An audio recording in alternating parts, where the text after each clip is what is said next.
ਇਹ ਕਿਦਾਂ ਪੰਡਾ ਚੱਕਦਾ ਚੁੱਕਾ ਕਿ ਭਿੱਜੀ ਬਿੱਲੀ ਬਣ ਗਿਆ ਸੀ ਸੇਮ। ਕੋਈ ਡਰ ਹੈ ਤੁਸੀਂ ਤਸਵੀਰ ਮੰਨਦੇ ਹੋ? ਮੈਂ ਕਿਹਾ ਹੁਣ ਮੇਰੇ ਤੋਂ ਕੀ ਕਹਾਉਣਾ, ਇੱਥੇ ਹੀ ਚੱਬਿਆ 'ਚ ਬੈਠੇ ਉਹਨੂੰ ਪੁੱਛ ਲਓ। ਪਰ ਜੇ ਮੇਰੀ ਪਾਰਟੀ ਇਲੈਕਸ਼ਨ ਲੜਦੀ ਤਾਂ ਮੈਂ ਸ਼੍ਰੋਮਣੀ ਅਕਾਲੀ ਦਲ ਵੱਲੋਂ ਹੀ ਲੜਦਾ। ਤੇ ਤੁਸੀਂ ਕਿਹੜੇ ਕੰਮ ਗਿਣਾ ਸਕਦੇ ਹੋ ਇਸ ਹਲਕੇ ਦੇ ਵਿੱਚ ਕੀਤੇ ਹੋਏ ਜਿਨ੍ਹਾਂ ਦਾ ਆਨੰਦ ਅੱਜ ਵੀ ਲੋਕ ਲੈ ਰਹੇ ਨੇ? ਵਿਕਾਸ ਕੱਲਾ ਪਿੰਡਾਂ ਦੀਆਂ ਗਲੀਆਂ ਨਾਲੀਆਂ ਹੀ ਵਿਕਾਸ ਨਹੀਂ ਹੁੰਦਾ ਜੀ। ਅੱਜ ਮਿਹਨਤ ਕਰਦਾ ਜਿਹੜਾ 22 ਦੇ ਵਿੱਚ ਇਲੈਕਸ਼ਨ ਵੀ ਲੜੀ ਆ ਆਮ ਆਦਮੀ ਪਾਰਟੀ ਦੀ, ਉਹ ਚੰਗੀਆਂ ਵੋਟਾਂ ਵੀ ਲੈ ਕੇ ਗਿਆ, ਉਹਨੂੰ ਧੱਕੇ ਨਾਲ ਅੰਦਰ ਵਾੜ ਦਿੱਤਾ ਗਿਆ।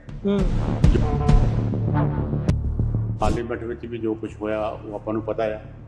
ਪੰਜਾਬ ਦੇ ਵਿੱਚੋਂ 13-0 ਕਰਦੇ ਸੀ ਤੇ ਤਿੰਨ ਤੇ ਆ ਗਏ। ਔਰ ਗੁਲਾਬੀ ਦੀਆਂ ਜੰਜੀਰਾਂ ਕੱਟਣ ਲਈ ਇਹ ਪਾਰਟੀ ਹੋਂਦ ਵਿੱਚ ਆਈ, ਜਿਸ ਪਾਰਟੀ ਨੇ ਆਪਣੇ ਗੁਰੂ ਘਰ ਵੀ ਯਾਦ ਕਰਾਏ, ਵੱਡੇ ਮੋਰਚੇ ਲਾਏ, ਚਾਹੇ ਜੈਤੋਂ ਦਾ ਮੋਰਚਾ ਆਇਆ, ਚਾਹੇ ਧਰਮਯੁੱਧ ਮੋਰਚਾ ਆਇਆ। ਹੁਣ ਨਵੀਂ ਜਨਰੇਸ਼ਨ ਨੂੰ ਇਹ ਪਤਾ ਨਹੀਂ ਕਾਲਾ ਪਾਣੀ ਸੁਣਿਆ ਕਿਸੇ ਨੇ? ਕਾਲੇ ਪਾਣੀ ਵਿੱਚ ਤੁਸੀਂ ਜਾਓ, ਸਾਹਮਣੇ ਇੱਕ ਬੋਰਡ ਲੱਗਾ ਆ, ਉਹਦੇ ਉੱਪਰ ਨਾਂ ਲਿਖੇ ਹੋਏ ਜਿਹੜੇ ਬੰਦੇ ਕਾਲੇ ਪਾਣੀ ਵਿੱਚ ਰਹੇ ਆ। ਉਹ ਕਾਲੇ ਪਾਣੀ ਵਿੱਚ ਸਭ ਤੋਂ ਵੱਧ ਜਿਹੜੇ ਆ ਪੰਜਾਬ ਦੇ ਲੋਕਾਂ ਦੇ ਨਾਂ ਆ, ਜਿਹੜੇ ਪੰਜਾਬੀ ਸਿੱਖ। ਸੰਗੜ ਸਾਹਿਬ ਗੱਲ ਉਹੀ ਮੈਂ ਕਰ ਰਿਹਾ। ਇੱਕ ਮਿੰਟ, ਮੇਰੀ ਹੁਣ ਗੱਲ ਥੋੜੀ ਹੋ ਜਾਣੀ ਹੈ, ਗੱਲ ਇਹਨੂੰ ਸਮਝਣ ਦੀ ਲੋੜ ਹੈ। SOEL ਨੂੰ ਕਿਹਨੇ ਰੋਕਿਆ? ਕਾਲੀਆਂ ਨੇ। ਕਪੂਰੀ ਮੋਰਚਾ ਕਹਿਣ ਲਾਇਆ ਪ੍ਰਕਾਸ਼ ਸਿੰਘ ਬਾਦਲ ਨੇ। ਸੁਪਰੀਮ ਕੋਰਟ ਵਿੱਚ ਕੇਸ ਕਿਹਨ ਕੀਤਾ? ਪ੍ਰਕਾਸ਼ ਸਿੰਘ ਬਾਦਲ ਨੇ। ਉਹਦਾ ਰਿਜ਼ਲਟ ਸੀ ਕਿ ਇੰਦਰਾ ਗਾਂਧੀ ਬਦਲਾ ਲੈਣਾ ਚਾਹੁੰਦੀ ਸੀ, ਜਿਹਨੇ ਸਾਨੂੰ 84 ਦੇ ਵਿੱਚ ਆ ਕੁਝ ਦਿੱਤਾ। NOC ਵੀ ਪ੍ਰਕਾਸ਼ ਸਿੰਘ ਬਾਦਲ ਨੇ ਦਿੱਤੀ। ਮੈਂ ਇਹੀ ਬਿਲਕੁਲ ਨਹੀਂ। ਹੁਣ ਪਾਰਟੀ ਦੇ ਕੋਲ ਉਹੋ ਜਿਹੀ ਲੀਡਰਸ਼ਿਪ ਹੀ ਨਹੀਂ ਬਚੀ। ਜਦੋਂ ਆਪਾਂ ਮੋਹਰਲੀ ਕਤਾਰ ਦੇ ਲੀਡਰ ਦੇਖਦੇ, ਕਿਸੇ ਸਮੇਂ 100 ਫੁੱਟ ਦੀ ਵੱਡੀ ਸਟੇਜ ਲੱਗਦੀ ਹੁੰਦੀ ਸੀ, 2 ਕਤਾਰਾਂ ਦੇ ਲੀਡਰ ਭਰ ਜਾਂਦੇ ਸੀ, ਥੱਲੇ ਬਹਿਣਾ ਪੈਂਦਾ ਸੀ ਲੀਡਰਾਂ ਨੂੰ। ਤੇ ਅੱਜ ਉਹੀ ਪਾਰਟੀ ਹੈ, ਇੱਕ ਵਿਅਕਤੀ ਦੇ ਆਲੇ ਦੁਆਲੇ ਨਾ ਕੋਈ ਕਹਿ ਲਈਏ ਵੀ ਪ੍ਰਧਾਨ ਲੱਭ ਰਿਹਾ ਹੈ, ਕਾਰਜਕਾਰੀ ਪ੍ਰਧਾਨ ਲਾਏ ਜਾ ਰਹੇ ਨੇ, ਨਾ ਇਲੈਕਸ਼ਨ ਲੜਨ ਦੇ ਲਈ। ਲੀਡਰਸ਼ਿਪ ਦੀ ਕਮੀ ਨਹੀਂ ਹੋ, ਲੀਡਰਸ਼ਿਪ ਦੀ ਬਹੁਤਾਤ ਹੋ ਗਈ। ਬਹੁਤਾਤ ਲੀਡਰ ਇੰਨੇ ਵੱਧ ਗਏ ਕਿ ਸੇਜ ਛੋਟੀ ਪੈ ਗਈ, ਸੇਜਾਂ 2-2 3-3 ਵੱਖ-ਵੱਖ ਲਾਉਣੀਆਂ ਪੈ ਗਈਆਂ। ਇਹ ਇੱਕ ਵੱਡਾ ਕਾਰਨ ਹੋ। ਤੁਹਾਨੂੰ ਭੁਲੇਖਾ ਹੋਊਗਾ, ਸੁਖਬੀਰ ਸਿੰਘ ਬਾਦਲ ਨੇ ਕਦੇ ਨਹੀਂ ਕਿਹਾ ਕਿ ਮੈਂ ਪ੍ਰਧਾਨਗੀ ਨਹੀਂ ਛੱਡਣੀ। 2 ਮਹੀਨੇ ਪਹਿਲਾਂ ਵਰਕਿੰਗ ਕਮੇਟੀ ਦੀ ਮੀਟਿੰਗ ਬੁਲਾਈ। ਹਾਂਜੀ। ਮੈਂ ਵਰਕ ਕਮੇਟੀ ਦਾ ਮੈਂਬਰ ਵੀ ਸੀ। ਠੀਕ ਹੈ ਜੀ। ਮੈਂ ਕੋਰ ਕਮੇਟੀ ਦਾ ਮੈਂਬਰ ਵੀ ਸੀ ਜੀ। ਉਹਨੇ ਕਿਹਾ ਕਿ ਮੈਂ ਉੱਠ ਕੇ ਬਾਹਰ ਚਲੇ ਜਾਣਾ, ਤੁਸੀਂ ਨਵਾਂ ਪ੍ਰਧਾਨ ਚੁਣ ਲਓ, ਮੈਨੂੰ ਹਾਕ ਮਾਰ ਲਿਓ, ਉਹਦੀ ਪ੍ਰਧਾਨਗੀ ਥੱਲੇ ਮੀਟਿੰਗ ਕਰੋ। ਕਟਾਰੂ ਕਹਿੰਦਾ 90% ਝੋਨਾ ਖਰੀਦ ਹੋ ਗਿਆ, 10% ਸਟੇਟਮੈਂਟ ਦੇ, ਜਦ ਕਿ 10% ਜਿਹੜਾ ਆ ਉਹ ਹਾਲੇ ਮੰਡੀਆਂ ਦੇ ਵਿੱਚ ਵਿਕਿਆ। ਜਿਸ ਮੰਤਰੀ ਨੂੰ ਇਹ ਫਿਗਰ ਨਹੀਂ ਪਤਾ, ਕਾਹਦਾ ਮੰਤਰੀ ਹੈ?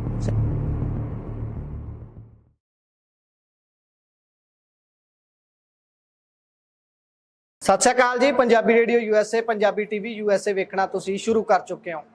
ਪੰਜਾਬ ਦੇ ਵਿੱਚ ਜ਼ਿਮਨੀ ਚੋਣਾਂ ਆ ਖੜੀਆਂ ਹੋਈਆਂ ਨੇ। 13 ਨਵੰਬਰ ਨੂੰ ਚੋਣਾਂ ਦੇ ਵੋਟਾਂ ਪੈਣੀਆਂ ਨੇ ਤੇ ਉਸ ਤੋਂ ਬਾਅਦ ਫੈਸਲਾ ਹੋ ਜਾਣਾ ਹੈ ਕਿ ਹੁਣ ਕੀ ਜਿਹੜੀ ਪੰਜਾਬ ਦੇ ਵਿੱਚ ਇਸ ਸਮੇਂ ਸੱਤਾਧਾਰੀ ਪਾਰਟੀ ਹੈ ਉਸ ਦਾ ਕੋਈ ਰਸੂਖ ਬਚਿਆ ਹੈ ਜਾਂ ਫਿਰ ਲੋਕ ਅੱਕ ਚੁੱਕੇ ਨੇ, ਕੋਈ ਨਵਾਂ ਬਦਲ ਚਾਹੁੰਦੇ ਨੇ।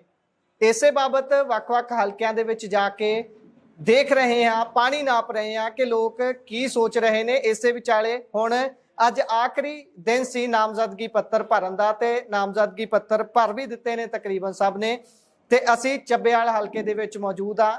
BJP ਦੇ ਵਿੱਚ ਕੱਲ ਹੀ ਐਂਟਰੀ ਹੋਈ ਹੈ ਸੋਹਣ ਸਿੰਘ ਠੰਡਲ ਹੋਣਾ ਦੀ, ਜਿਹੜੇ ਕਿ 4 ਵਾਰ ਦੇ MLA ਨੇ ਤੇ ਪੰਜਾਬ ਦੇ ਵਿੱਚ 3 ਵਾਰ ਕੈਬਨਿਟ ਮਿਨਿਸਟਰ ਦਾ ਅਹੁਦਾ ਉਹਨਾਂ ਦੇ ਕੋਲ ਰਿਹਾ ਹੈ। ਬਹੁਤ ਲੰਬਾ ਸਮਾਂ ਸਿਆਸਤ ਕੀਤੀ ਹੈ ਤੇ ਹੁਣ ਜਿੱਥੇ ਪਹਿਲਾ ਮੁਕਾਬਲਾ ਡਾਕਟਰਾਂ ਅਤੇ ਵਕੀਲਾਂ ਦੇ ਵਿੱਚ ਹੀ ਮੰਨਿਆ ਜਾ ਰਿਹਾ ਸੀ, ਉੱਥੇ ਹੁਣ ਪੁਰਾਣੇ ਸਿਆਸਤਦਾਨ ਦੀ ਐਂਟਰੀ ਹੋਈ ਹੈ। ਤਾਂ ਕਿਹੋ ਜਿਹੇ ਸਮੀਕਰਨ ਬਣ ਗਏ ਇਸ ਚੱਬੇਵਾਲ ਹਲਕੇ ਦੇ, ਗੱਲਬਾਤ ਕਰਾਂਗੇ। ਮੇਰੇ ਨਾਲ ਸੋਹਣ ਸਿੰਘ ਠੰਡਲ ਹੋਣੀ ਆਪ ਮੌਜੂਦ ਨੇ। ਸਵਾਗਤ ਕਰਦੇ ਹਾਂ, ਪਿਆਰ ਭਰੀ ਸਤਿ ਸ਼੍ਰੀ ਅਕਾਲ। ਸਤਿ ਸ਼੍ਰੀ ਅਕਾਲ ਜੀ, ਸਾਰੇ ਦਰਸ਼ਕਾਂ ਨੂੰ ਬਹੁਤ-ਬਹੁਤ ਸਤਿ ਸ਼੍ਰੀ ਅਕਾਲ ਜੀ। ਸੋ ਠੰਡਲ ਸਾਹਿਬ, ਜਿਸ ਤਰੀਕੇ ਨਾਲ ਮੈਂ ਗੱਲ ਕੀਤੀ ਕਿ ਪਹਿਲਾਂ ਐਡਵੋਕੇਟ ਤੇ ਡਾਕਟਰਾਂ 'ਚ ਹੀ ਮੁਕਾਬਲਾ ਮੰਨਿਆ ਜਾ ਰਿਹਾ ਸੀ। ਇੱਕ ਪਾਸੇ ਡਾਕਟਰ ਰਾਜਕੁਮਾਰ ਚੱਬੇਵਾਲ ਉਹਨਾਂ ਦੇ ਫਰਜ਼ੰਦ, ਜਿਹੜੇ ਕਿ ਜਿੱਥੇ ਚੱਲੇਗਾ ਚੱਲੂਗੀ ਨਾਲ ਤੇਰੇ ਟਿਕਟਾਂ 2 ਲੈ ਲਈ ਵਾਲਾ ਹਿਸਾਬ ਹੋ ਗਿਆ। ਉਹਨਾਂ ਨੇ MP ਲਈ ਆਪਣੇ ਲਈ ਟਿਕਟ ਲੈ ਲਈ MP ਦੀ, ਤੇ ਇਧਰੋਂ ਪੁੱਤਰ ਲਈ MLA ਵਾਲੀ ਲੈ ਲਈ। ਤੇ ਫਿਰ ਕਾਂਗਰਸ ਨੇ ਕੁਝ ਆਲਾ ਦੁਆਲਾ ਹੱਥ ਪੱਲਾ ਮਾਰ ਕੇ ਇੱਕ ਐਡਵੋਕੇਟ ਸਾਹਿਬ ਨੂੰ ਬਸਪਾ ਤੋਂ ਲੈ ਆਂਦਾ।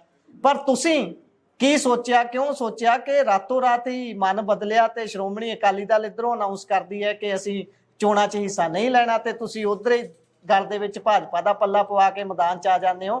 ਕਿਵੇਂ ਸਾਰਾ ਕੁਝ ਵਾਪਰਿਆ ਭਾਣਾ?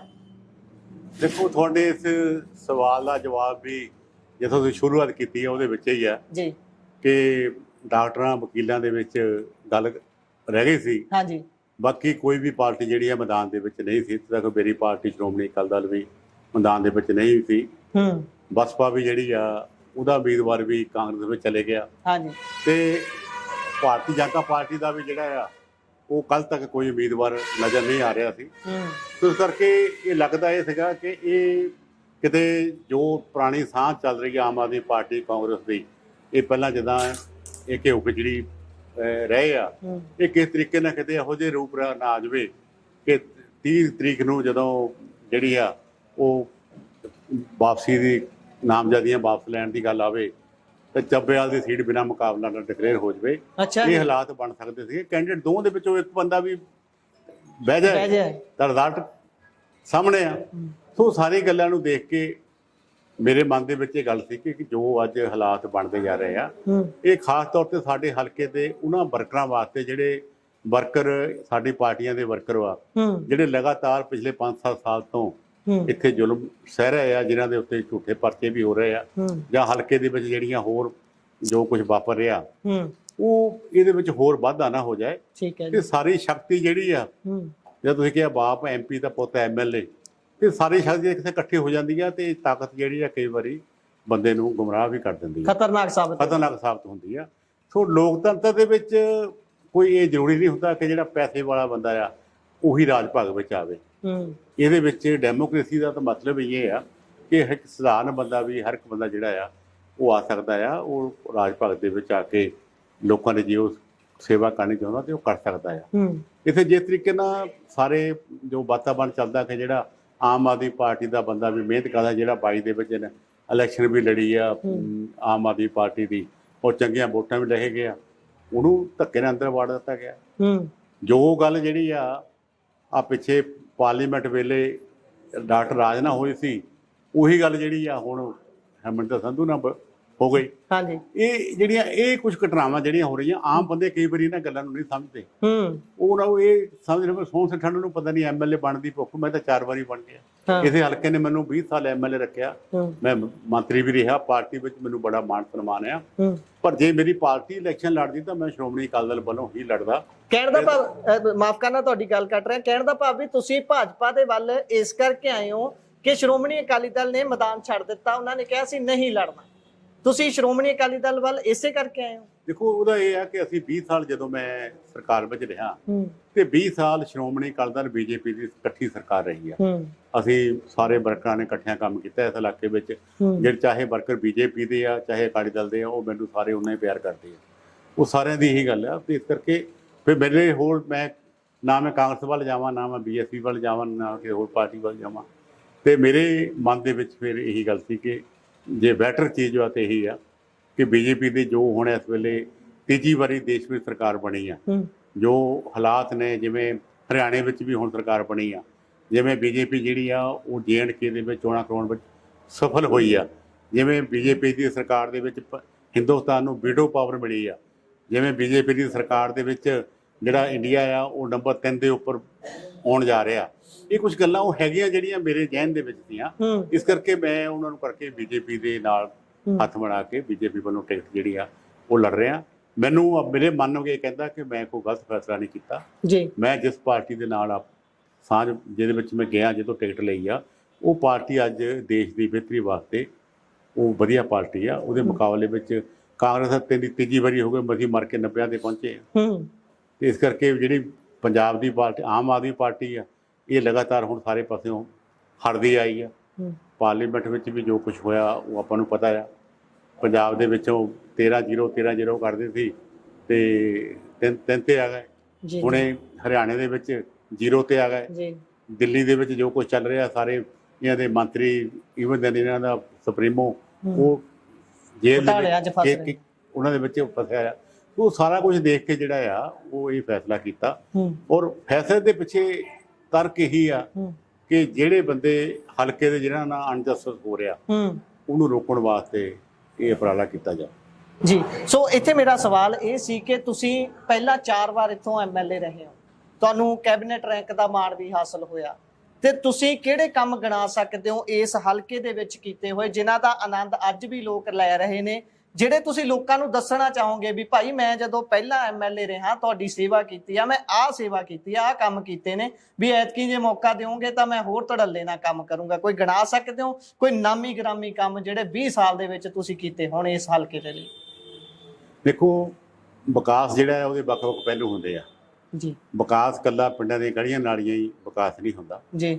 ਪਰ ਮੈਂ ਇਹ ਵੀ ਦਾਅਵੇ ਨਾਲ ਕਹਿ ਸਕਦਾ ਮੈਂ ਪੰਚਾਇਤਾਂ ਨੂੰ ਬੜੇ ਦਿਲ ਖੋਲ੍ਹ ਕੇ ਪੈਸੇ ਦਿੱਤੇ ਜੀ। ਸਾਡੀ ਸਰਕਾਰ ਸਾਹਿਬ ਪ੍ਰਕਾਸ਼ ਸਿੰਘ ਬਾਦਲ ਨੇ ਜਿੱਥੇ ਸੰਗਤ ਦਰਸ਼ਨ ਕਰਕੇ ਲੋਕਾਂ ਨੂੰ ਖੁੱਲ੍ਹੇ ਗੱਫੇ ਦੇ ਕੇ ਪਿੰਡਾਂ ਦੀ ਨੁਹਾਰ ਬਦਲੀ ਆ, ਉੱਥੇ ਮੈਂ ਵੀ ਕੋਈ ਕਸਰ ਬਾਕੀ ਨਹੀਂ ਛੱਡੀ। ਉਹਦੇ ਨਾਲ ਮੈਂ ਮੇਰਾ ਜਿਹੜਾ 2-3 ਮੇਨ ਕੰਮ ਸੀਗੇ, ਮੈਂ ਸਪੋਰਟਸ ਵਾਲੇ ਪਾਸੇ ਬਹੁਤ ਅਹਿਮ ਕੰਮ ਕੀਤੇ ਆਪਣੇ ਨੌਜਵਾਨਾਂ ਵਾਸਤੇ। ਕਿੰਨੇ ਜਿਹੜੇ ਆ ਉਹ ਪਿੰਡਾਂ ਦੇ ਜਿਹੜੇ ਪਲੇ ਗਰਾਊਂਡ ਸਟੇਡੀਅਮ ਉਹਨਾਂ ਨੂੰ ਬਣਾ ਕੇ ਦਿੱਤੇ ਆ, ਔਰ ਫੁੱਟਬਾਲ ਅਕੈਡਮੀ ਇੱਥੇ ਮੈਂ ਸਥਾਪਿਤ ਕੀਤੀ ਆ। ਫੁੱਟਬਾਲ ਦੇ ਜਿਹੜੇ ਵਿੰਗ ਆ ਉਹ ਸਥਾਪਿਤ ਕੀਤੇ ਆ। ਉਹਦੇ ਨਾਲ ਜਿਹੜਾ 2 ਮਰਲੇ ਹੋਰ ਸੀਗੇ ਪੀਣ ਦਾ ਪਾਣੀ, ਮੈਂ ਆਪਣੇ ਸਮੇਂ ਦੇ ਵਿੱਚ ਹਰ ਪਿੰਡ ਵਿੱਚ ਜਿਹੜਾ ਉਹ ਟੈਂਕੀਆਂ ਘਰ ਤੱਕ ਪਾਣੀ ਜਿਹੜਾ ਪੀਣ ਦਾ ਉਹ ਪਹੁੰਚਾਇਆ। ਕਿਸਾਨੀ ਲਈ ਮੇਨ ਮੁੱਦਾ ਪਾਣੀ ਦਾ। ਇਹ ਸਾਡੇ ਕੋਲ ਹੁਸ਼ਿਆਰਪੁਰ ਤੋਂ ਕੰਢੀ ਕਨਾਲ ਜਿਹਨੂੰ ਕਹਿੰਦੇ ਆ, ਇੱਥੇ 220 ਕਰੋੜ ਰੁਪਈਆ ਖਰਚ ਕਰਕੇ ਮੈਂ ਕੰਢੀ ਕਨਾਲ ਜਿਹੜੀ ਆ ਉਹਦੇ ਪਾਣੀ ਲੋਕਾਂ ਨੇ ਖੇਤਾਂ ਨੂੰ ਲੱਗਦਾ ਜਿਹੜਾ ਉਹ ਕਰਕੇ ਦਿੱਤਾ। 73 ਟਿਊਬਵੈੱਲ ਇਰੀਗੇਸ਼ਨ ਦੇ ਉਹ ਮੈਂ ਹਲਕਾ ਚੱਬੇਵਾਲ ਦੇ ਵਿੱਚ ਲਾ ਕੇ ਦਿੱਤੇ, ਔਰ ਉਹਦੇ ਨਾਲ 300 ਟਿਊਬਵੈੱਲ ਕਨੈਕਸ਼ਨ ਜ਼ਿਮੀਂਦਾਰਾਂ ਨੂੰ ਦਿੱਤਾ। ਆਪਣੇ ਇਲਾਕੇ ਦੇ ਲੋਕਾਂ ਨੂੰ ਟਿਊਬਵੈੱਲ ਕਨੈਕਸ਼ਨ ਜਿਹੜਾ ਦਿੱਤਾ। ਇਹ ਸਾਰੀਆਂ ਉਹ ਗੱਲਾਂ ਨੇ ਜਿਹੜੀਆਂ ਗੱਲਾਂ ਸਾਡੇ ਆਮ ਬੇਸਿਕ ਤੌਰ 'ਤੇ ਲੋਕਾਂ ਦੇ ਨਾਲ ਜਿਹੜੀਆਂ ਆ ਉਹ ਜੁੜੀਆਂ ਹੋਈਆਂ ਸੀ।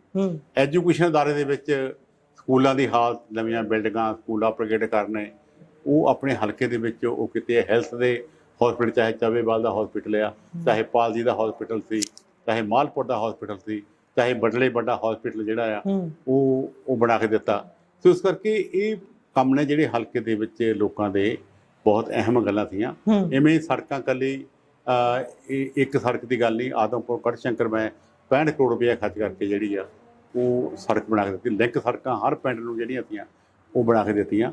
ਕੋਈ ਸੜਕਾਂ ਨੇ ਜਿਹੜੀ ਆ ਉਹਨਾਂ ਨੂੰ ਚੌੜਿਆਂ ਕਰਕੇ ਵੀ ਜਿਹੜਾ ਉਹ ਬਣਾ ਕੇ ਦਿੱਤਾ। ਇਸ ਕਰਕੇ ਜੋ ਵੀ ਹਲਕੇ ਦੇ ਵਿੱਚ ਲੋੜ ਸੀ ਉਹ ਸਾਰੇ ਕੰਮ ਜਿਹੜੇ ਆ, ਬਹੁਤ ਸਾਰੇ ਪਿੰਡਾਂ ਵਿੱਚ ਆਮ ਲੋਕਾਂ ਦੇ ਸ਼ਮਸ਼ਾਨ ਘਾਟ ਮਾੜੇ ਸੀ, ਧਰਮਸ਼ਾਲਾਵਾਂ ਮਾੜੀਆਂ ਸੀਆਂ, ਸਕੂਲਾਂ ਦੀਆਂ ਬਿਲਡਿੰਗਾਂ ਮਾੜੀਆਂ ਸੀਆਂ, ਉਹ ਸਾਰੇ ਕੰਮ ਜਿਹੜੇ ਆ ਠੰਡਲ ਦੇ ਡਿੱਕੇ ਆਉਂਦੇ ਆ। ਔਰ ਨਵੀਂ ਜਨਰੇਸ਼ਨ ਨੂੰ ਇਹਨਾਂ ਗੱਲਾਂ ਦਾ ਪਤਾ ਨਹੀਂ, ਉਹ ਨਹੀਂ ਸਮਝਦੇ ਵੀ ਕਿਉਂਕਿ ਉਹਨਾਂ ਦੇ ਵੇਲੇ ਹੋਏ ਨਹੀਂ। ਜਿਹੜੇ ਹੁਣ ਵੋਟਰ ਬਣੇ ਆ 18-19 ਸਾਲ ਦੇ, 20 ਸਾਲ ਦੇ, ਜਾਂ ਜਿਹੜੇ 17 ਵਿੱਚ ਬਣੇ ਨੇ, ਜਿਨ੍ਹਾਂ ਨੇ ਡਾਕਟਰ ਰਾਜਦਾਈ ਨੂੰ ਐਮਐਲਏ ਦੇਖਿਆ, ਉਹਨਾਂ ਨੂੰ ਪਤਾ ਨਹੀਂ ਠੰਡਲ ਤੋਂ ਪਹਿਲਾਂ 97 ਠੰਡਲ ਐਮਐਲਏ ਬਣਿਆ ਉਸ ਵੇਲੇ ਕੀ ਹਾਲ ਸੀ। ਸਾਡੇ ਕੋਲ ਇੱਥੇ ਮਟਰ ਮੰਡੀ ਇਹਨੂੰ ਕਹਿੰਦੇ ਸੀ ਚੱਬੇਵਾਲ ਦੇ ਵਿੱਚ, ਜਦੋਂ ਸੀਜ਼ਨ ਆਉਂਦਾ ਸੀ ਲੋਕਾਂ ਨੂੰ ਟਰਾਲੀਆਂ ਖੜੀਆਂ ਕਰਨ ਨੂੰ ਥਾਂ ਨਹੀਂ ਸੀ ਹੁੰਦਾ। ਮੈਂ ਜ਼ਮੀਨ ਮੁੱਲ ਲੈ ਕੇ ਇੱਥੇ ਮੰਡੀ ਬਣਾ ਕੇ ਦਿੱਤੀ। ਠੰਡਲ ਸਾਹਿਬ, ਤੁਸੀਂ ਜਿੱਦਾਂ ਗੱਲਾਂ ਕਰ ਰਹੇ ਹੋ, ਇਹੀ ਤਾਂ ਗੱਲ ਹੈ ਨਾ। ਫਿਰ ਲੋਕਾਂ ਦੇ ਵਿੱਚ ਇਹ ਸਾਰੀਆਂ ਚੀਜ਼ਾਂ ਤੁਸੀਂ ਹੁਣ ਰੱਖੋਗੇ, ਕਿਵੇਂ ਰੱਖੋਗੇ? ਉਹੀ ਮੈਂ ਪੁੱਛ ਰਿਹਾ ਸੀ। ਜਿਸ ਤਰੀਕੇ ਨਾਲ ਤੁਸੀਂ ਬਹੁਤੇ ਕੰਮ ਜਿਹੜੇ ਕਰਾਏ ਨੇ, ਵੱਡੀ ਗਿਣਤੀ ਉਹਨਾਂ ਚੋਂ ਇਨਫਰਾਸਟ੍ਰਕਚਰ ਦੇ ਨਾਲ ਜੁੜੇ ਹੋਏ ਸੀ।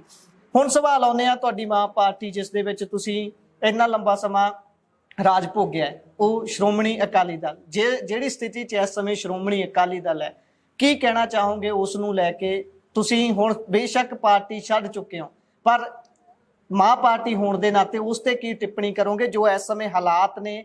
ਕਹਿੰਦੇ ਨੇ ਕਿ ਜਰਨੈਲ ਦੇ ਬਿਨਾਂ ਫੌਜਾਂ ਲੜ ਨਹੀਂ ਸਕਦੀਆਂ ਤੇ ਫੌਜਾਂ ਨੇ ਵੀ ਹਥਿਆਰ ਸੁੱਟ ਦਿੱਤੇ, ਪਰ ਜਿਹੜੀ ਕੌਮ ਨੂੰ ਰਿਪਰੈਜ਼ੈਂਟ ਕਰਦੀ ਹੈ ਉਹ ਪਾਰਟੀ, ਉਹ ਕੌਮ ਨੇ ਕਦੀ ਝੁਕਣਾ ਨਹੀਂ ਸਕਿਆ।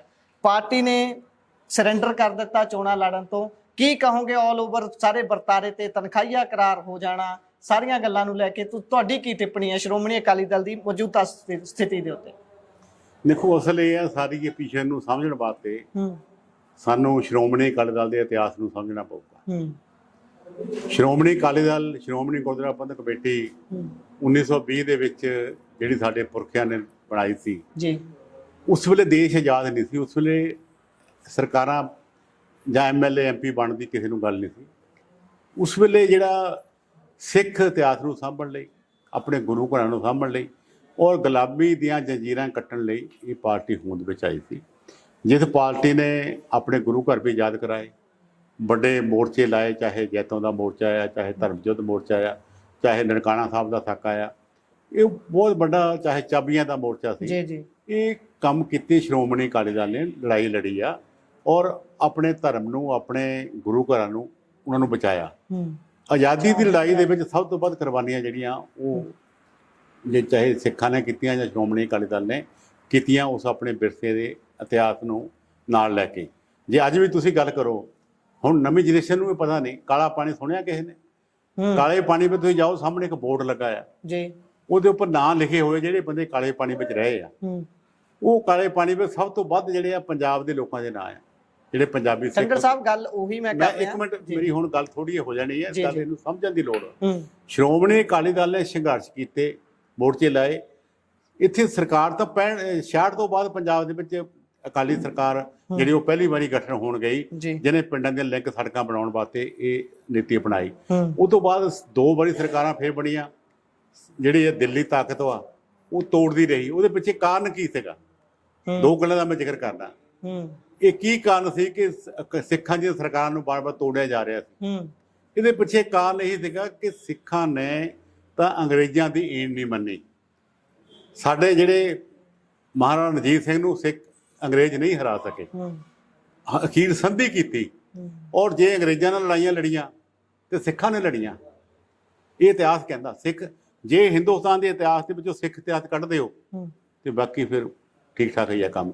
ਇਸ ਕਰਕੇ ਮੈਂ ਜਿਹੜੀ ਗੱਲ ਕਹਿਣੀ ਚਾਹੁੰਦਾ, ਅੰਗਰੇਜ਼ਾਂ ਨੇ ਹੀ ਇਹਨਾਂ ਲੋਕਾਂ ਨੂੰ ਦੱਸਿਆ ਸੀ, ਹਿੰਦੁਸਤਾਨ ਦਿਆਂ ਨੂੰ, ਕਿ ਜੇ ਤੁਸੀਂ ਚੈਨ ਨਾਲ ਰਾਜ ਪਾਕ ਕਰਨਾ ਤਾਂ ਸਿੱਖਾਂ ਨੂੰ ਦਬਾ ਕੇ ਰੱਖਿਓ।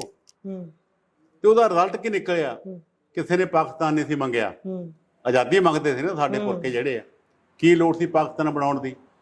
ਪੰਜਾਬ ਨੂੰ ਉਦੋਂ ਵਿੱਚ ਹੀ ਵੰਡ ਕੇ ਸਾਨੂੰ ਲਹੂ ਲੁਹਾਨ ਕਰਤਾ, ਸਾਨੂੰ ਮਾਰਿਆ, ਵੱਢਿਆ, ਟੁੱਕਿਆ, ਸਾਨੂੰ ਘਰੋਂ ਬੇਘਰ ਕੀਤਾ। ਕਿਹਨਾਂ ਨੂੰ ਕੀਤਾ? ਸਿੱਖਾਂ ਨੂੰ, ਤਾਂ ਕਿ ਇਹ ਤਾਕਤ ਇਹਨਾਂ ਦੀ ਖਤਮ ਹੋਵੇ। ਇਹ ਕਿਹਨ ਕਰਾਇਆ? ਉਹੀ ਅੰਗਰੇਜ਼ ਜਾਣ ਲੱਗੇ, ਇਹਨਾਂ ਨੂੰ ਦਬਾ ਗਏ। ਹੁਣ ਵੀ ਅੰਗਰੇਜ਼ ਨਹੀਂ, ਸ਼੍ਰੀਮਤੀ ਇੰਦਰਾ ਗਾਂਧੀ ਨੂੰ ਕੀ ਲੋੜ ਸੀ? ਹੁਣ ਕਿਉਂ ਦਰਬਾਰ ਸਾਹਿਬ ਤੇ ਹਮਲਾ ਕੀਤਾ? ਕਿਉਂ ਅਕਾਲ ਤਖ਼ਤ ਤੇ ਹਮਲਾ ਕੀਤਾ? ਕਿਉਂਕਿ ਜਦੋਂ ਐਮਰਜੈਂਸੀ ਲਾਈ ਤਾਂ ਸਭ ਤੋਂ ਵੱਧ ਮੋਰਚੇ ਵਿੱਚ ਕੌਣ ਗਏ? ਪੰਜਾਬੀ ਗਏ। ਦੂਜੀ ਗੱਲ, SYL ਨੂੰ ਕਿਹਨੇ ਰੋਕਿਆ? ਅਕਾਲੀਆਂ ਨੇ। ਕਪੂਰੀ ਮੋਰਚਾ ਕਹਿਣ ਲਾਇਆ ਪ੍ਰਕਾਸ਼ ਸਿੰਘ ਬਾਦਲ ਨੇ। ਸੁਪਰੀਮ ਕੋਰਟ ਵਿੱਚ ਕੇਸ ਕਿਹਨ ਕੀਤਾ? ਪ੍ਰਕਾਸ਼ ਸਿੰਘ ਬਾਦਲ ਨੇ। ਉਹਦਾ ਰਿਜ਼ਲਟ ਸੀ ਕਿ ਇੰਦਰਾ ਗਾਂਧੀ ਬਦਲਾ ਲੈਣਾ ਚਾਹੁੰਦੀ ਸੀ, ਜਿਹਨੇ ਸਾਨੂੰ 84 ਦੇ ਵਿੱਚ ਆ ਕੁਝ ਦਿੱਤਾ। NOC ਵੀ ਪ੍ਰਕਾਸ਼ ਸਿੰਘ ਬਾਦਲ ਨੇ ਦਿੱਤੀ। ਮੈਂ ਇਹੀ ਬਿਲਕੁਲ ਨਹੀਂ ਗਿਆਨੀ ਜੈਲ ਸਿੰਘ ਨੇ ਦਿੱਤੀ ਸੀ। ਮੈਂ ਇਤਿਹਾਸ ਦਾ ਸਟੂਡੈਂਟ ਰਿਹਾ, ਔਰ ਮੈਂ ਅੱਜ ਵੀ ਮੈਂ ਇਹ ਗੱਲ ਕਰ ਰਿਹਾ। ਅੱਜ ਵੀ ਜਿਹੜੇ ਲੋਕ ਸਮਝਦੇ ਉਹਨਾਂ ਨੂੰ ਪਤਾ ਆ, ਅੱਜ ਇੱਕੋ ਹੀ ਸਾਰੀ ਤਾਕਤ ਸੀ ਇਹ ਕੰਮ ਕਰਦੀ ਕਿ ਜਿਹੜੀਆਂ ਇਹ ਅਕਾਲੀ ਦਲ ਆ ਇਹਨੂੰ ਕਿਵੇਂ, ਕਿਉਂਕਿ ਅਕਾਲੀ ਦਲ 2 ਸਾਲ ਸਰਕਾਰ, 3 ਸਾਲ ਸਰਕਾਰ, 97 ਚ 5 ਸਾਲ ਸਰਕਾਰ ਬਣ ਗਈ, 7 ਚ ਬਣ ਗਈ, 12 ਚ ਬਣ ਗਈ। ਸੁਖਬੀਰ ਸਿੰਘ ਬਾਦਲ ਕਹਿੰਦੇ ਸੀ ਕੈਲੀਫੋਰਨੀਆ ਬਣਾਉਣਾ, ਉਹ 25 ਸਾਲ ਸਰਕਾਰ ਚਲਾਉਣੀ ਆ। ਪਰ ਕੁਛ ਇਹੋ ਜਿਹੀਆਂ ਤਾਕਤਾਂ ਰੱਖ ਲਓ ਜਿਨ੍ਹਾਂ ਨੇ ਅਕਾਲੀ ਦਲ ਨੂੰ ਦਬਾਉਣ ਵਾਸਤੇ ਇਹ ਸਾਰਾ ਕੁਝ ਅਰੇਂਜ ਕੀਤਾ। ਠੰਡਾ ਸਾਹਿਬ, ਮੈਂ ਉੱਥੇ ਹੀ ਆਉਣਾ, ਮਾਫੀ ਚਾਹੁੰਦਾ, ਤੁਹਾਡੀ ਗੱਲ ਕੱਟ ਰਿਹਾ। ਗੱਲ ਤਾਂ ਇਹੀ ਆ ਨਾ, ਤੁਸੀਂ ਕਪੂਰੀ ਮੋਰਚੇ ਦੀ ਗੱਲ ਕੀਤੀ, ਚਾਬੀਆਂ ਦੇ ਮੋਰਚੇ ਦੀ ਗੱਲ ਕੀਤੀ, ਗੁਰਦੁਆਰਾ ਸਾਹਿਬ ਨੂੰ ਆਜ਼ਾਦ ਕਰਾਉਣ ਦੀ ਮਹੰਤਾਂ ਦੇ ਕੋਲੋਂ ਗੱਲ ਕੀਤੀ। ਉਹ ਅਕਾਲੀ ਦਲ ਦਾ ਇੱਕ ਉਹ ਖਾਸਾ ਸੀ, ਜਦੋਂ ਅਕਾਲੀ ਦਲ ਸੜਕ ਤੇ ਆ ਕੇ ਲੜਦਾ ਸੀ, ਅਕਾਲੀ ਦਲ ਮੋਰਚੇ ਲਾਉਂਦਾ ਸੀ। ਪਰ ਅੱਜ ਦਾ ਅਕਾਲੀ ਦਲ ਇੰਨਾ ਨਿਢਾਲ ਹੋ ਚੁੱਕਿਆ ਹੈ ਕਿ ਇੱਕ ਵਿਅਕਤੀ ਦੇ ਆਲੇ ਦੁਆਲੇ ਪਾਰਟੀ ਘੁੰਮੀ ਜਾ ਰਹੀ ਹੈ। ਜੇ ਉਹ ਵਿਅਕਤੀ ਮੈਦਾਨ 'ਚ ਨਹੀਂ ਆ ਰਿਹਾ ਤਾਂ ਸਾਰੇ ਕਹਿ ਰਹੇ ਨੇ ਕਿ ਜਰਨੈਲ ਬਿਨਾਂ ਸਾਡੇ ਹੱਥ ਖੜੇ ਨੇ।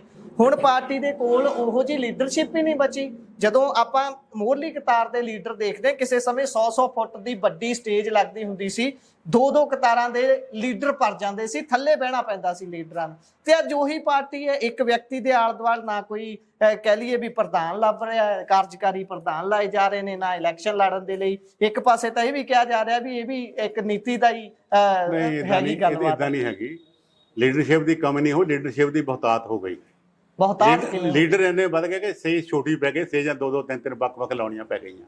ਇਹ ਇੱਕ ਵੱਡਾ ਕਾਰਨ ਹੋ ਕਿ ਲੀਡਰ ਸਾਰੇ ਬੰਦੇ ਕਹਿੰਦੇ ਮੈਂ ਵੀ ਵੱਡਾ ਲੀਡਰ ਹਾਂ, ਤੁਸੀਂ ਵੀ ਕਹਿੰਦੇ ਬੜਾ ਲੀਡਰ, ਬੜਾ ਜਿਹੜੇ ਸਾਰੇ ਜਿਹੜੇ ਇੱਕ ਜੰਗਲ ਦੇ ਵਿੱਚ ਸ਼ੇਰ ਤਾਂ ਸਿਆਣੇ ਕਹਿੰਦੇ ਇੱਕੋ ਹੀ ਹੁੰਦਾ। ਜਿਹੜੇ ਬਹੁਤੇ ਹੋ ਜਾਣ ਫਿਰ ਉਹ ਇੱਕ ਸਟੇਜ ਨਹੀਂ ਨਾ ਹੁੰਦੀ, ਫਿਰ ਸਟੇਜਾਂ ਵੱਖ-ਵੱਖ ਲਾਉਣੀਆਂ ਪੈਣੀਆਂ। ਜੇ ਤੁਸੀਂ ਗੱਲ ਕਹੀਏ ਸੜਕਾਂ ਤੇ ਆਉਣ ਦੀ, ਉਹ ਸਮਾਂ ਸੀ, ਉਸ ਵੇਲੇ ਕੋਈ ਮੀਡੀਆ ਨਹੀਂ ਸੀ, ਉਸ ਵੇਲੇ ਲੋਕਾਂ ਨੂੰ ਸੜਕਾਂ ਤੇ ਆ ਕੇ ਗੱਲ ਕਰਨੀ ਪੈਂਦੀ ਸੀ। ਹੁਣ ਤਾਂ ਜਿਹੜੀ ਤੁਸੀਂ ਗੱਲ ਕਰ ਰਹੇ ਪਰ ਤੂੰ ਲਾਈਵ ਚਲਾਉਂਦਾ ਹਵੇਂ, ਪਰ ਇਹ ਹੁਣੇ ਵਰਲਡ ਵਿੱਚ ਜਾਂਦੀ ਹੋਵੇ ਗੱਲ, ਇਹ ਗੱਲ ਸੜਕ ਤੇ ਕਰਨ ਦੀ ਕਿਹੜੀ ਲੋੜ ਪੈ ਗਈ? ਇਸ ਕਰਕੇ ਸ਼੍ਰੋਮਣੀ ਅਕਾਲੀ ਦਲ ਅੱਜ ਵੀ ਜੋ ਨਵਾਂ ਸਿਸਟਮ ਉਹਦੇ ਮੁਤਾਬਕ ਉਹ ਕੰਮ ਕਰ ਰਿਹਾ। ਮੈਂ ਉਹਨੂੰ ਗਲਤ ਨਹੀਂ ਕਹਿ ਰਿਹਾ, ਔਰ ਉਹਨਾਂ ਸਾਰੇ ਜਿੰਨੀਆਂ ਵੈਜੀਟੇਸ਼ਨਾਂ ਹੁੰਦੀਆਂ ਰਹੀਆਂ ਉਹਨਾਂ ਦੇ ਵਿੱਚ ਮੈਂ ਵੀ ਇਨਵੋਲਵ ਰਿਹਾ, ਮੈਨੂੰ ਸਾਰੀ ਦੂਜੀ ਦਾ ਪਤਾ ਆ। ਪਰ ਗੱਲ ਇੱਕੋ ਹੀ ਆ, ਜਿਹੜੀ ਗੱਲ ਮੈਂ ਪਹਿਲਾਂ ਕਹੀ ਆ ਕਿ ਇਹਨਾਂ ਨੂੰ ਸਮੇਂ ਦੀਆਂ ਸਰਕਾਰਾਂ ਨੇ ਦਬਾਇਆ। ਅੱਜ ਵੀ ਉਹ ਗੱਲ ਚੱਲਦੀ ਆ। ਇਸ ਕਰਕੇ ਇਹੀ ਕਾਰਨ ਆ ਕਿ ਚਾਹੇ ਕੋਈ ਰਸਤਾ ਅਖਤਿਆਰ ਕਰੇ ਉਹਨੂੰ ਦਬਾਉਣ ਕਰਨ ਲਈ, ਉਹ ਉਹਦੇ ਲਈ ਆ। ਦਬਾਉਣ ਦੇ ਵਿੱਚ ਲੀਡਰਸ਼ਿਪ ਦੇਖੋ ਜੀ, ਲੀਡਰਸ਼ਿਪ ਲੋਕਾਂ ਨੂੰ ਭੁਲੇਖਾ ਹੋਊਗਾ ਸੁਖਬੀਰ ਸਿੰਘ ਬਾਦਲ ਨੇ ਕਦੇ ਨਹੀਂ ਕਿਹਾ ਕਿ ਮੈਂ ਪ੍ਰਧਾਨਗੀ ਨਹੀਂ ਛੱਡਣੀ। ਅੱਛਾ, ਤੁਸੀਂ ਮੀਟਿੰਗਾਂ ਦਾ ਹਿੱਸਾ ਲੈਂਦੇ ਹੋਵੋਗੇ, ਕਦੀ ਗੱਲ ਹੋਈ ਹੈ ਕਿ ਮੈਂ ਉਹਨੇ ਅੱਜ ਤੋਂ 2 ਮਹੀਨੇ ਪਹਿਲਾਂ ਵਰਕਿੰਗ ਕਮੇਟੀ ਦੀ ਮੀਟਿੰਗ ਬੁਲਾਈ। ਹਾਂਜੀ, ਮੈਂ ਵਰਕ ਕਮੇਟੀ ਦਾ ਮੈਂਬਰ ਵੀ ਸੀ। ਠੀਕ ਹੈ ਜੀ। ਮੈਂ ਕੋਰ ਕਮੇਟੀ ਦਾ ਮੈਂਬਰ ਵੀ ਸੀ ਜੀ। ਉਹਨੇ ਕਿਹਾ ਕਿ ਮੈਂ ਉੱਠ ਕੇ ਬਾਹਰ ਚਲੇ ਜਾਣਾ, ਤੁਸੀਂ ਨਵਾਂ ਪ੍ਰਧਾਨ ਚੁਣ ਲਓ, ਮੈਨੂੰ ਹਾਕ ਮਾਰ ਲਿਓ, ਉਹਦੀ ਪ੍ਰਧਾਨਗੀ ਥੱਲੇ ਮੀਟਿੰਗ ਕਰੋ। ਠੀਕ ਹੈ, ਮੈਨੂੰ ਕੋਈ ਦੂਜੀ ਗੱਲ ਨਹੀਂ। ਹੁਣ ਤੁਸੀਂ ਦੇਖੋ, ਜਿੱਦਾਂ ਦਾ ਅਕਾਲ ਤਖਤ ਸਾਹਿਬ ਨੇ ਉੱਥੋਂ ਹੁਕਮ ਆਇਆ, ਤਨਖਾਹੀਆ ਕਰਾਰ ਦਿੱਤਾ, ਉਹ ਚੁੱਪ ਕਰਕੇ ਬੈਠਾ ਨਾ, ਚੁੱਪ ਕਰਕੇ ਬੈਠਾ ਨਾ। ਨਿਕਲੇ ਸੀ ਥੋੜੇ ਦਿਨ ਜਦੋਂ ਪੰਚਾਇਤੀ ਚੋਣਾਂ ਦਾ ਮਾਹੌਲ। ਮੇਰੀ ਇੱਕ ਮਿੰਟ ਗੱਲ ਸੁਣੋ, ਹਰ ਇੱਕ ਬੰਦੇ ਦਾ ਆਪਣਾ ਪਰਿਵਾਰ ਵੀ ਆ, ਆਪਣੀਆਂ ਕੋਈ ਹੋਰ ਵੀ ਦੂਜੀਆਂ ਗੱਲਾਂ। ਨਿਕਲਣਾ ਕੋਈ ਇਦਾਂ ਦੀ ਗੱਲ ਨਹੀਂ ਹੋਵੇ। ਜੇ ਧੱਕਾ ਹੋਵੇ ਤਾਂ ਫਿਰ ਤਾਂ ਨਿਕਲਣਾ ਵੀ ਪੈਂਦਾ। ਜੇ ਧੱਕਾ ਹੁਣ ਦੇਖਿਆ ਵੀ ਉੱਥੇ ਧੱਕਾ ਹੋਣ ਡਿਆ ਤਾਂ ਨਿਕਲਿਆ। ਠੰਡਲ ਸਾਹਿਬ, ਮੈਂ ਆਲ ਓਵਰ ਜੇ ਸਮਝਣ ਦੀ ਕੋਸ਼ਿਸ਼ ਕਰਾਂ ਕਿ ਤੁਸੀਂ ਡਿਫੈਂਡ ਕਰ ਰਹੇ ਹੋ, ਚਲੋ ਚੰਗੀ ਗੱਲ ਹੈ, ਤੁਹਾਡੀ ਮਾਂ ਪਾਰਟੀ ਹੈ, ਪਰ ਇੱਥੇ ਹੁਣ ਗੱਲ ਇਹ ਆ ਜਾਂਦੀ ਹੈ, ਤੁਸੀਂ ਬੀਜੇਪੀ ਦੇ ਵਿੱਚ ਇਸ ਸਮੇਂ ਬੈਠੇ ਹੋਏ ਹੋ। ਬਹੁਤ ਸਾਰੇ ਲੋਕ ਤਾਂ ਇਹ ਵੀ ਗੱਲ ਕਹਿੰਦੇ ਨੇ ਕਿ ਬੀਜੇਪੀ ਹੀ ਉਹ ਧਿਰ ਹੈ ਜਿਹਨੇ ਸ਼੍ਰੋਮਣੀ ਅਕਾਲੀ ਦਲ ਨੂੰ ਇੰਨਾ ਕੋਰਾ ਲਾਇਆ ਕਿ ਸ਼੍ਰੋਮਣੀ ਅਕਾਲੀ ਦਲ ਦਾ ਵਜੂਦ ਪੰਜਾਬ ਦੇ ਵਿੱਚੋਂ ਹੀ, ਜਿੱਥੋਂ ਉਹ ਬਣੀ, ਜਿੱਥੇ ਉਹਦਾ ਖਾਸਾ ਸੀ, ਉੱਥੋਂ ਖਤਮ ਹੋ ਗਈ। ਇੱਕ ਇਹ ਪੱਖ ਹੈ। ਪਰ ਹੁਣ ਮੈਂ ਚਾਹੂੰਗਾ ਆਪਾਂ ਇਹ ਵਾਲੇ ਪੱਖ ਨੂੰ ਬ੍ਰੇਕ ਲਾ ਕੇ ਦੂਸਰੇ ਬੰਨੇ ਆਈਏ, ਆਪਾਂ ਗੱਲ ਕਰ ਲਈਏ ਤੁਹਾਡੇ ਹਲਕੇ ਦੀ, ਜਿੱਥੋਂ ਤੁਸੀਂ ਇਸ ਸਮੇਂ ਚੋਣ ਲੜ ਰਹੇ ਹੋ। ਰਾਜਕੁਮਾਰ ਚੱਬੇਵਾਲ ਹੁਣੀ ਇੱਥੋਂ MLA ਬਣਦੇ ਨੇ 2022 ਦੇ ਵਿੱਚ। ਵਿਚਾਲੇ ਜੇ ਆ ਕੇ ਪੰਡਾਂ ਚੱਕਦਿਆਂ ਹੱਥਾਂ 'ਚ ਕੜੀਆਂ ਪਾਉਂਦਿਆਂ ਉਹਨਾਂ ਦਾ ਮੋਹ ਭੰਗ ਹੋ ਜਾਂਦਾ ਹੈ ਕਾਂਗਰਸ ਦੇ ਕੋਲੋਂ, ਤੇ ਜਿਹੜੀ ਪਾਰਟੀ ਦੇ ਖਿਲਾਫ ਬਗਾਵਤ ਕਰ ਰਹੇ ਸੀ, ਚੱਕ ਰਹੇ ਸੀ ਝੰਡਾ, ਉਹਦੇ ਹੀ ਜਾ ਕੇ ਝੋਲੀ 'ਚ ਪੈ ਜਾਂਦੇ ਨੇ। ਤਾਂ ਕੀ ਕਹੋਗੇ ਤੁਸੀਂ ਉਹਨਾਂ ਦੇ ਕੰਮ, ਜਾਂ ਉਹਨਾਂ ਦੇ ਤੁਹਾਡੇ ਹਲਕੇ 'ਚ ਕੋਈ ਲਿਆਂਦੀ ਨੁਹਾਰ ਉਹਨਾਂ ਨੇ, ਜਿਹੜਾ ਉਹਨਾਂ ਦੇ ਪੁੱਤ ਨੂੰ ਹੀ ਹੁਣ ਅੱਗੇ ਲਾਤਾ? ਇੰਨਾ ਯਕੀਨ ਆ ਗਿਆ ਪਾਰਟੀ ਨੂੰ ਕਿ ਆਪਾਂ ਇਹਨਾਂ ਨੂੰ ਟਿਕਟ ਦੇ ਕੇ ਇਹਨਾਂ ਨੂੰ MLA ਵੀ ਬਣਾ ਦਿੰਦੇ ਆ। ਕੋਈ ਹੋਇਆ ਤਾਂ ਸੁਧਾਰ ਤੁਹਾਡੇ? ਨਹੀਂ, ਇਹੀ ਵੱਡੀ ਪ੍ਰਾਪਤੀ ਹੈ ਨਾ, ਕਿ ਉਹ MLA ਬਣਨਾ ਤਾਂ ਵੀ ਡਾਕਟਰ ਰਾਜਕੁਮਾਰ ਨੇ ਬਣਨਾ, MP ਬਣਨਾ ਤਾਂ ਵੀ ਡਾਕਟਰ ਰਾਜਕੁਮਾਰ ਨੇ। ਪਰਿਵਾਰਵਾਦ, ਜੇ ਗਾਹਾਂ ਕੋਈ ਹੁਣ ਆਪ MP ਬਣ ਗਿਆ, ਹੁਣ 22 ਇਲੈਕਸ਼ਨ ਆ ਗਈ ਆ, ਤਾਂ ਵੀ ਮੇਰਾ ਪਰਿਵਾਰ ਹੀ ਇਲੈਕਸ਼ਨ ਲੜੇ, ਫਿਰ ਇਹ ਡੈਮੋਕ੍ਰੇਸੀ ਹੋਈ। ਇਹ ਬਾਕੀ ਲੋਕਾਂ ਦਾ ਕੋਈ ਅਧਿਕਾਰ ਨਹੀਂ। ਜੇ ਉਸੇ ਪਾਰਟੀ ਦਾ ਕੋਈ ਬੰਦਾ ਹੋਰ ਤਕੜਾ ਵਰਕਰ ਵਾ, ਜਿਹਨੇ 22 ਚ ਇਲੈਕਸ਼ਨ ਲੜੀ ਆ, ਉਹ ਡਿਜ਼ਰਵ ਕਰਦਾ ਸੀ, ਉਹਨੂੰ ਡਰਾ ਧਮਕਾ ਅੰਦਰ ਵਾੜ ਦਿੱਤਾ ਜਾਵੇ। ਉਹ ਵੀ ਤਾਂ ਬੋਲ ਨਹੀਂ ਰਹੇ ਨਾ ਫਿਰ। ਬਿਲਕੁਲ ਨਹੀਂ ਭਾਈ, ਇਹ ਕਿਦਾਂ ਪੰਡਾਂ ਚੱਕਦਾ ਚੁੱਪ ਕੇ ਭਿੱਜੀ ਬਿੱਲੀ ਬਣ ਗਿਆ ਸੀ। ਸੇਮ ਕੋਈ ਡਰ ਹੈ? ਤੁਸੀਂ ਮੰਨਦੇ ਹੋ? ਮੈਂ ਕਿਹਾ ਹੁਣ ਮੇਰੇ ਤੋਂ ਕੀ ਕਹਾਉਣਾ, ਇੱਥੇ ਇਹ ਚੱਬਿਆਂ 'ਚ ਬੈਠੇ, ਉਹਨੂੰ ਪੁੱਛ ਲਓ, ਉਹਨੂੰ ਪੁੱਛ ਲਓ ਕੀ ਕਾਰਨ ਹੋਈ ਇਹ ਗੱਲ। ਉਹ ਵੀ ਬੀਜੇਪੀ 'ਚ ਅੱਗੇ ਲੜ ਸਕਦਾ ਸੀ, ਪਰ ਉਹਦੇ 'ਚ ਰੱਖੀ ਹੁੰਦੀ ਕੰਨ ਤੇ, ਤਾਂ ਫਿਰ ਕੋਈ ਕਿੱਦਾਂ ਕਹਿਲਦਾ ਬੰਦਾ। ਇਸ ਕਰਕੇ ਇਹ ਸਭ ਤੋਂ ਸੋਹਣ ਸਿੰਘ ਠੰਡਲ ਦਾ ਮੈਦਾਨ 'ਚ ਆਉਣ ਦਾ ਆਹੀ ਕਾਰਨ ਆ। ਅੱਛਾ, ਹਾਂ, ਕੀ ਮੁੱਖ ਕਾਰਨ ਹੈ? ਕਾਰਨ ਇਹੀ ਹੈ ਕਿ ਮੈਂ ਨਹੀਂ ਇਹ ਗੱਲ ਚਾਹੁੰਦਾ ਵੀ ਇੱਕ ਬੰਦਾ ਸਾਰੇ ਮਤਲਬ ਇੱਥੇ ਉਹੀ ਹੋਵੇ ਵੀ ਮੈਂ ਆ, ਬਾਕੀ ਦੁਨੀਆ ਹੈ ਕੋਈ ਨਹੀਂ। ਅੱਛਾ ਜੀ, ਇਹ ਮੁੱਖ ਕਾਰਨ ਹੈ। ਠੰਡਲ ਸਾਹਿਬ, ਤੁਹਾਡੇ ਹੀ ਹਲਕੇ ਦੀ ਇੱਥੋਂ ਚੱਬੇਵਾਲ ਦੇ ਨਾਲ ਹੀ ਜਿਹੜੀ ਮੰਡੀ ਹੈ, ਉੱਥੇ ਗਏ ਸੀ ਲੋਕ, ਬਹੁਤ ਤਰਾਹੀ ਕਰ ਰਹੇ ਨੇ। ਕੋਈ ਕਹਿ ਰਿਹਾ 10 ਦਿਨ ਤੋਂ ਮੰਡੀ 'ਚ ਬੈਠਾ, ਕੋਈ ਕਹਿ ਰਿਹਾ ਮੈਂ 4 ਦਿਨ ਤੋਂ ਮੰਡੀ 'ਚ ਬੈਠਾ। ਕੀ ਕਹੋਗੇ, ਜਿਹੜਾ ਮੰਡੀਕਰਨ ਦਾ ਸਿਸਟਮ ਹੈ, ਇਸ ਵਾਰ ਝੋਨਾ ਚੱਕਣ ਵਾਲਾ ਸਿਸਟਮ ਫੇਲ ਹੋਇਆ, ਇਸ ਤੇ ਕੀ ਟਿੱਪਣੀ ਕਰੋਗੇ ਪੰਜਾਬ ਸਰਕਾਰ ਦੀ ਕਾਰਗੁਜ਼ਾਰੀ ਦੀ? ਦੇਖੋ, ਗੱਲ ਇਹ ਆ ਕਿ ਇਹ ਪੰਜਾਬ ਸਰਕਾਰ ਦੀ ਵੱਡੀ ਫੇਲਿਓਰ ਦੀ ਨਿਸ਼ਾਨੀ ਹੈ ਕਿ ਸਰਕਾਰ ਨੇ ਸਮੇਂ ਸਿਰ ਕੋਈ ਢੁਕਵੇਂ ਪ੍ਰਬੰਧ ਨਹੀਂ ਕੀਤੀ। ਕਿਤੇ ਕੋਈ ਲਿਫਟਿੰਗ ਦਾ ਪ੍ਰਬੰਧ ਨਹੀਂ ਹੈਗਾ, ਕਿਤੇ ਸ਼ੈਲਰਾਂ ਵਾਲਿਆਂ ਨਾਲ ਗੱਲ ਸੈਟਲ ਨਹੀਂ ਕੀਤੀ। ਜੇ ਉਹਨਾਂ ਦੀ ਕੋਈ ਪ੍ਰੋਬਲਮ ਸੀਗੀ ਤਾਂ ਉਹਨੂੰ ਹਰ ਸਰਕਾਰਾਂ ਨੇ ਕਰਨਾ ਹੁੰਦਾ। ਜੇ ਉਹ ਚਾਹੇ ਸਟੇਟ ਦੇ ਬੱਸ ਵਿੱਚ ਸੀਗੀ, ਜੇ ਸਟੇਟ ਨੂੰ ਲੱਗਦੀ ਸੀ ਮੈਨੂੰ ਕੋਈ ਪ੍ਰੋਬਲਮ ਆ ਸਕਦੀ ਹੈ, ਉਹ ਸੈਂਟਰ ਨਾਲ ਵੀ ਜਾ ਕੇ ਕੰਸਰਨਡ ਮਿਨਿਸਟਰ ਨੂੰ ਜਾ ਕੇ ਸਟੇਟ ਵਾਲੇ ਸੈਂਟਰ ਸਿਰ ਭਾਂਡਾ ਭੰਨੀ ਜਾਂਦੇ, ਕਹਿੰਦੇ ਉਹ ਨਹੀਂ। ਨਹੀਂ, ਇਹ ਨਹੀਂ ਗੱਲ ਹੁੰਦੀ। ਇਹ ਗੱਲ ਤੋਂ ਕਦੇ ਵੀ ਨਹੀਂ ਹੁੰਦਾ। ਸੈਂਟਰ ਗਵਰਨਮੈਂਟ ਦਾ ਡਿਊਟੀ ਬਣਦੀ ਹੈ ਕਿ ਸਾਨੂੰ ਉਹ ਲਿਮਟ ਦੇਵੇ। ਅਸੀਂ ਉਹਨਾਂ ਨੂੰ ਜਿਹੜੀ ਸਾਡੀ ਪ੍ਰੋਕਿਉਰਮੈਂਟ ਹੁੰਦੀ ਆ, ਸਾਡੀਆਂ ਏਜੰਸੀਆਂ ਪ੍ਰੋਕਿਉਰ ਕਰਦੀਆਂ, ਚਲੋ FCI ਸਿੱਧੀ ਪ੍ਰੋਕਿਉਰ ਕਰਦੀ, ਬਾਕੀ ਏਜੰਸੀਆਂ ਜਿਹੜੀਆਂ ਆ ਅਸੀਂ ਸੈਂਟਰ ਗਵਰਨਮੈਂਟ ਦੇ ਬਿਹਾਫ ਤੇ ਹੀ ਪ੍ਰੋਕਿਉਰ ਕਰਦੇ ਆ। ਉਹਨਾਂ ਨੂੰ ਅਸੀਂ ਪ੍ਰੋਕਿਉਰ ਕਰਕੇ ਦੇਣਾ ਆ। ਉਹਨਾਂ ਜਿਹੜਾ ਦੂਜਾ ਆ, ਜਿਉਂ ਕਣਕ ਮੂਵ ਹੁੰਦੀ ਆ, ਅੱਗੇ ਵੀ ਰਾਈਸ ਮੂਵ ਹੁੰਦਾ। ਜੇ ਐਤਕੀ ਨਹੀਂ ਹੋਇਆ ਸੀ, ਸ਼ੈਲਰਾਂ ਵਾਲਿਆਂ ਦਾ ਕੋਈ ਚੌਲ ਘੱਟ ਹੋਣ ਦਾ ਕੋਈ ਮਸਲਾ ਸੀ, ਵੇਲੇ 26 PR 126 ਆ, ਉਹਦੇ ਵਿੱਚ ਬ੍ਰੋਕਨ ਵੱਧ ਆਇਆ ਹੈਗਾ, ਸਾਨੂੰ ਰਹਿ ਦਿੱਤੀ ਜਾਵੇ। ਇਹ ਬੈਠ ਕੇ ਗਵਰਨਮੈਂਟ ਟੂ ਗਵਰਨਮੈਂਟ ਗੱਲ ਹੋਣੀ ਸੀ ਨਾ ਕਿ ਕਿਸਾਨਾਂ ਨੇ ਜਾਂ ਸ਼ੈਲਰਾਂ ਵਾਲਿਆਂ ਨੇ ਕਰਨੀ ਸੀ। ਇਹ ਗਵਰਨਮੈਂਟ ਨੇ ਇਹ ਟੌਪਿਕ ਲਿਆ ਹੀ ਨਹੀਂ। ਇਹ ਤਾਂ ਹੋਰ ਪਾਸੇ ਤੁਰੇ ਫਿਰਦੇ ਨੇ ਤੇ ਆਪਣੇ ਮਸਲੇ ਨਹੀਂ ਮੁੱਕਦੇ। ਕਦੀ ਉਹ ਹੋ ਗਿਆ, ਕਦੀ ਹੁਣ ਕੇਜਰੀਵਾਲ ਦਾ ਕੋਈ ਕੌਣ ਆ ਗਿਆ, ਕਦੀ ਉਹਦਾ OST ਬਦਲ ਗਿਆ, ਕਦੀ ਉਹਦਾ ਫਲਾਨਾ ਬਦਲ ਗਿਆ, ਭੰਨ ਤੋੜ ਚ ਲੱਗੇ। ਭੰਨ ਤੋੜ ਚ ਲੱਗੇ ਆ। ਇਸ ਕਰਕੇ ਉਹਨਾਂ ਦੀ ਜਿਹੜੀ ਸਾਰੀ ਕਾਰਗੁਜ਼ਾਰੀ ਆ, ਤੁਸੀਂ ਹੈਰਾਨ ਹੋਵੋਗੇ। ਟਾਈਮ ਸਿਰ ਮੰਡੀਆਂ ਵਿੱਚ ਕਿਤੇ ਜੇ ਸੈਂਟਰ ਦੀ ਮੰਨ ਲਓ ਤੁਸੀਂ ਕਹਿੰਦੇ ਸੈਂਟਰ ਦੀ ਨਾਕਾਮੀ ਆ, ਇਹਨਾਂ ਨੇ ਜਿਹੜਾ ਰਾਈਸ ਵਾ ਉਹ ਤਾਂ ਅੰਦਰ ਲੱਗਾ ਆ ਨਾ, ਜਿਹੜੀ ਸ਼ੈਲਰਾਂ ਦੀ ਬਾਹਰ ਓਪਨ ਗਰਾਊਂਡ ਉਹ ਤਾਂ ਖਾਲੀ ਪਈ ਆ।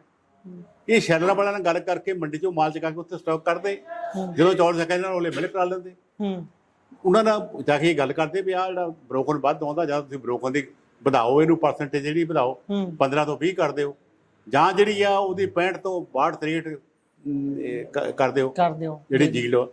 ਇਹ ਕਿਸੇ ਨਾ ਕਿਸੇ ਨੇ ਗੱਲ ਨਹੀਂ ਕੀਤੀ। ਤੁਸੀਂ ਦੱਸੋ, ਤੁਸੀਂ ਸਾਰੇ ਮੀਡੀਆ ਵਾਲੇ ਆ, ਕਦੇ ਸੁਣਿਆ ਕਿ ਜਿਹੜਾ ਇੱਥੋਂ ਦਾ ਚੱਕ ਕਟਾਰੂ ਮੰਤਰੀ ਆ ਫੂਡ ਸਪਲਾਈ ਦਾ, ਉਹ ਦਿੱਲੀ ਜਾ ਕੇ ਮੀਟਿੰਗ ਉਹਨੇ ਕੀਤੀ ਹੋਵੇ ਇਸ ਮਹਿਕਮੇ ਦੇ ਨਾਲ? ਕਹਿੰਦੇ 4-4 5-5 ਮਹੀਨੇ ਪਹਿਲਾਂ ਫਿਕਰ ਪੈ ਜਾਂਦਾ ਹੁੰਦਾ। ਮੇਰੇ ਕੋਲ ਮਹਿਕਮਾ ਰਿਹਾ, ਮੈਂ 97 ਦੀ ਸਰਕਾਰ ਦੇ ਵਿੱਚ ਸਟੇਟ ਮਿਨਿਸਟਰ ਫੂਡ ਰਿਹਾ। ਜਦੋਂ ਪੈਡੀ ਲੱਗਣੀ ਸ਼ੁਰੂ ਹੁੰਦੀ ਆ ਉਸ ਵੇਲੇ ਹੀ ਉਹਦਾ ਕੰਮ ਸ਼ੁਰੂ ਹੋ ਜਾਂਦਾ ਵੀ ਕਿੰਨੀ ਰਕਬੇ 'ਚ ਲੱਗੀ ਆ, ਕਿੰਨੀ ਜੀਲਡ ਆਉਣੀ ਆ, ਕਿੰਨਾ ਸਾਨੂੰ ਬਾਰਦਾਨਾ ਚਾਹੀਦਾ, ਸ਼ੈਲਰ ਕਿੰਨਾ ਵਿਹਲਾ ਚਾਹੀਦਾ, ਕਿੰਨਾ ਜਿਹੜਾ ਉਹ ਸ਼ੈਲਰ ਦੀ ਗੱਲ ਹੈਗੀ ਆ। ਔਰ ਹਰ ਚੀਜ਼ ਢੋਆ ਢੁਆਈ ਦਾ ਪ੍ਰਬੰਧ ਉਹ ਜੋ ਕਰਨਾ, ਲੇਬਰ ਦਾ ਪ੍ਰਬੰਧ, ਇੱਥੋਂ ਤੱਕ ਹਰ ਗੱਲਾਂ ਜਿਹੜੀਆਂ ਕਰਨੀਆਂ ਪੈਂਦੀਆਂ ਮਹਿਕਮੇ ਦੀ ਇਹ ਡਿਊਟੀ ਹੁੰਦੀ ਆ। ਸੈਂਟਰ ਨੇ ਤਾਂ ਪੈਸੇ ਦੇਣੇ ਆ, ਪੈਸੇ ਹੁਣ ਵੀ ਆ ਗਏ, ਟਾਈਮ ਸਿਰ ਦੇ ਆਏ ਹੋ ਆ। ਇਸ ਕਰਕੇ ਇਹਦੇ ਵਿੱਚ ਭਗਵੰਤ ਮਾਨ ਦਾ ਮੈਂ ਸਮਝਦਾ ਨਾ ਜਾਂ ਤਾਂ ਉਹਨੂੰ ਤਜਰਬਾ ਨਹੀਂ। ਲੋਕ ਕਹਿੰਦੇ ਆ, ਸ਼ੈਲਰ ਵਾਲਾ ਕਹਿੰਦਾ ਆ ਇਹ 26 ਜਿਹੜਾ ਆ ਇਹ ਬੀਜ ਦਾ ਬਰੋਕਨ ਵੱਧ ਆਉਂਦਾ। ਭਗਵੰਤ ਮਾਨ ਜਿਹੜਾ ਆ ਉਹ ਲੋਕਾਂ ਨੂੰ ਅਪੀਲ ਕਰਦਾ ਮੀਡੀਆ ਰਾਹੀਂ ਕਿ ਇਹ ਬੜੀ ਵਧੀਆ ਫਸਲ ਆ, PR 126 ਲਾਓ, 126 ਨੂੰ ਲਾਓ। ਇਸ ਕਰਕੇ ਇਹਦਾ ਇਹ ਤੋਂ ਕੀ ਆਪਾਂ ਸਮਝਦੇ ਆ ਕਿ ਮੁੱਖ ਮੰਤਰੀ ਅਨਾੜੀ ਆ, ਉਹਨੂੰ ਨਹੀਂ ਪਤਾ। ਉਹਦੇ ਕਰਕੇ ਆ ਜਿਹੜਾ ਕਿਸਾਨ ਪੰਜਾਬ ਦਾ ਰੁਲ ਰਿਹਾ। ਔਰ ਮੈਂ ਇੱਕ ਗੱਲ ਇੱਥੇ ਕਹਿ ਦੇਣੀ ਚਾਹੁੰਦਾ, ਜੇ ਪੰਜਾਬ ਦਾ ਕਿਸਾਨ ਰੁਲਦਾ ਤੇ ਪੰਜਾਬ ਦੀ ਇਕਨੋਮੀ ਰੁਲਦੀ ਆ।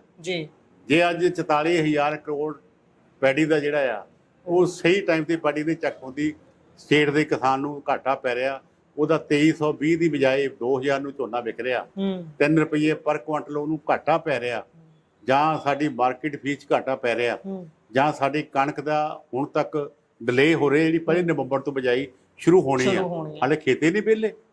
ਕਦੋਂ ਖੇਤ ਵਿਹਲੇ ਹੋਣੇ ਆ, ਝੋਨੇ ਦੀ ਕਟਾਈ ਹੋਣੀ, ਕਦੋਂ ਪਰਾਲੀ ਸਾਂਭਣੀ ਆ, ਕਦੋਂ ਉੱਥੇ ਬਹਾਈ ਕਰਨੀ ਆ, ਕਦੋਂ ਕਣਕ ਬੀਜਣੀ ਆ। ਜੇ ਬੀਜਣੀ ਤਾਂ ਖਾਦ ਕਿੱਥੋਂ ਲਿਆਉਣੀ ਆ? ਡੀਏਪੀ ਦਾ ਸਾਡੇ ਕੋਲ ਡੀਏਪੀ ਤਾਂ ਹੈ ਨਹੀਂ, ਉਹ ਕਿੱਥੋਂ ਲਿਆਉਣੀ ਆ? ਜਿਹੜੀ ਆਈ ਆ ਡੁਪਲੀਕੇਟ ਆਈ ਆ। ਇਸ ਕਰਕੇ ਇਹ ਸਰਕਾਰ ਇਸ ਐਂਗਲ ਤੋਂ ਬਿਲਕੁਲ ਫੇਲ ਵਾ। ਇਹ ਪੰਜਾਬ ਸਰਕਾਰ ਦੀ ਸਭ ਤੋਂ ਵੱਡੀ ਨਲਾਇਕੀ ਆ।